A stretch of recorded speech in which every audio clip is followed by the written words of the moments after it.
শোনো শোনো, স্টপ, আস্তে কথা বলো, আস্তে কথা। আমি তোমারে বলি ওর সাথে আমার কিছুই হয়েছে, ওরা অন্ধের মতো বিশ্বাস করছি। ফেসবুক থেকে ওর সাথে আমার পরিচয়, এই মাসের 16 তারিখে ওর সাথে আমার 1 বছর পূর্ণ হবে। তো আমি রাত করি নাই, দিন করি নাই, আমার ফ্যামিলি সবাই জানে ওর ব্যাপার। ও আমার মার সাথে কথা বলছে, আমার আশা দিচ্ছিল যে আন্টি, আমার আম্মুর বলছে আন্টি ইন্টারটা শেষ করুক, তারপর আমি ওর বিয়ের সাথে করবো। ও আমার সাথে ইদারিং আজকে মনে হয় 10 দিনের মতো হবে, ও আমার সাথে একটু অন্যরকম চলাফেরা করতেছে। আমার ফোন দিতেছে, আমি ফোন দিলে রিসিভ করে না। আগে তো আমি একটা কল দিলে আমার সাথে সাথে কল দিয়ে দিত, আমার দেওয়া লাগতো না। মানে কল দেওয়া দিশা তুমি কই, কি করো, খাইছো কি না, এগুলো সবই বলতো। বাট এখন আমি ওর ফোন দিই, হাজারটা ফোন দিলে একটা ফোনও রিসিভ করে না। আমি SMS করলে বলছি, আবার SMS রিপ্লাই দেয় না। ওর সাথে রাগ করে আমি আমার ফোনটা ভাঙতে ফেলেছি।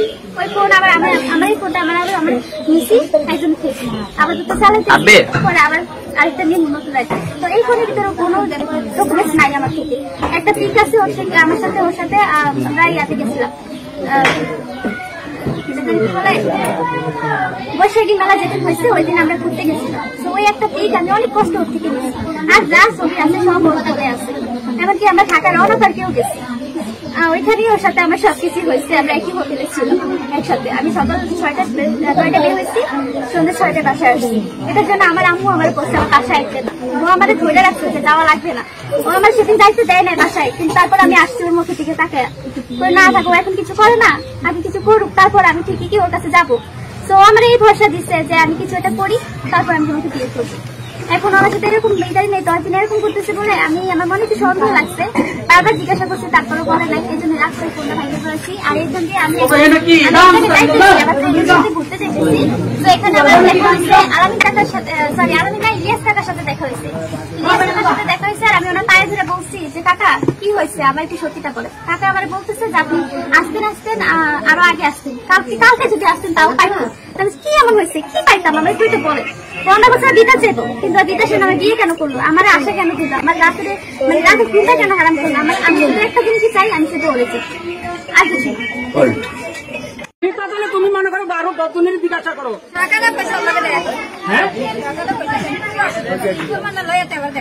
না আপনারা প্রমাণ স্যার এদিকে আসে তো কোনো লাভ নাই, ঠিক আছে? আমি মানি, আচ্ছা আমি মানি আপনার ছেলে মানে মেয়ের সাথে রিলেশন ছিল, তো রিলেশন ছিল এটা প্রমাণটা কি দেখেন? আপনারা দেখাতে তো পারতেছেন না, দেখাতে পারতেছেন না। তুমি তো বলতে পারতেন, তুমি যেগুলো বলো, তুমি যেগুলো বলছো, তুমি কোনো প্রমাণ আছে দেখা? কোন দিকে আসার জন্য আসছো তুমি? হ্যাঁ, এদিকে আসছো কি জন্য তাহলে? তুমি আরেক ফ্রেন্ডের লগে ঘুরতে যায়, এক ফ্রেন্ড থেকে আরেক ফ্রেন্ড। হ্যাঁ, এখন যদি শোনো, আমি তোমার একটা কথা বলি বোন, তুমি বোন হিসাবে বলি, এখন যদি ওরা মিলে তোমার নামে উল্টা একটা মামলা ঢুকে দেয়, তুমি কি করবা? তুমি আমি তোমার শোনো এইবার এলাকা যদি এখন তোমার নামে অপহরণ কিংবা মানহানি মামলা দিই, তুমি কি করবা?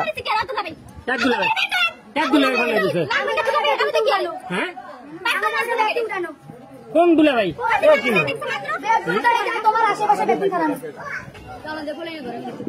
ভাই শোনো, আমি একটা কথা কই, ভদ্রভাবে বহুত দাম পাইছো, সকাল কাটতাম, এখন তুমি আল্লাহ দাব যা।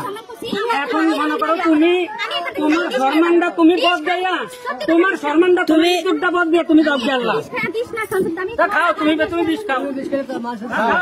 এদিকে তুমি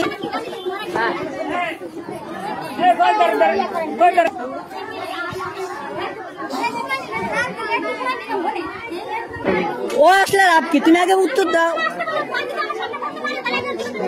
না। এসে তুমি তো বলতে পারতেছো না, তুমি বলতে পারছো একটা প্রশ্নের উত্তর, তোমার যে প্রশ্ন করা হয়েছে একটা অ্যান্সার তুমি দিতে পারতেছো না ঠিক করে, ঠিক আছে? পারছো তুমি একটা অ্যান্সারও দিতে ঠিক মতো? তোমারে জিজ্ঞাসা করছি, তুমি প্রমাণ দেখাও, বা তোমার কাছে যদি থাকে, তুমি জিমেলে যদি ছবি থাকে এগুলো তুমি বের করো, তুমি তাও পারতেছো না এদিকে, তাহলে তোমার কাছে কি প্রমাণ আছে বলো? দেখো তুমি প্রমাণ। মুখের কথা, আমি যদি এখন মুখে একটা তোমার নামে মিথ্যা একটা কথা বলি, ওটা তো সত্যি হয়ে যাবে। এদিকে ইজ্জত না, সাধারণ ব্যাপার এটি। শোনো, চিল্লা তুমি, লাভ নাই, এটি সাধারণ ব্যাপার, চিল্লে আমার কাছে লাভ নাই। এরকম তোমার মতো এরকম হাজার এটি আমি করে দেখি, চিল্লেন এটি আমরা করে দেখি সবসময়, তুমি আমার এটি দিয়ে লাভ নাই।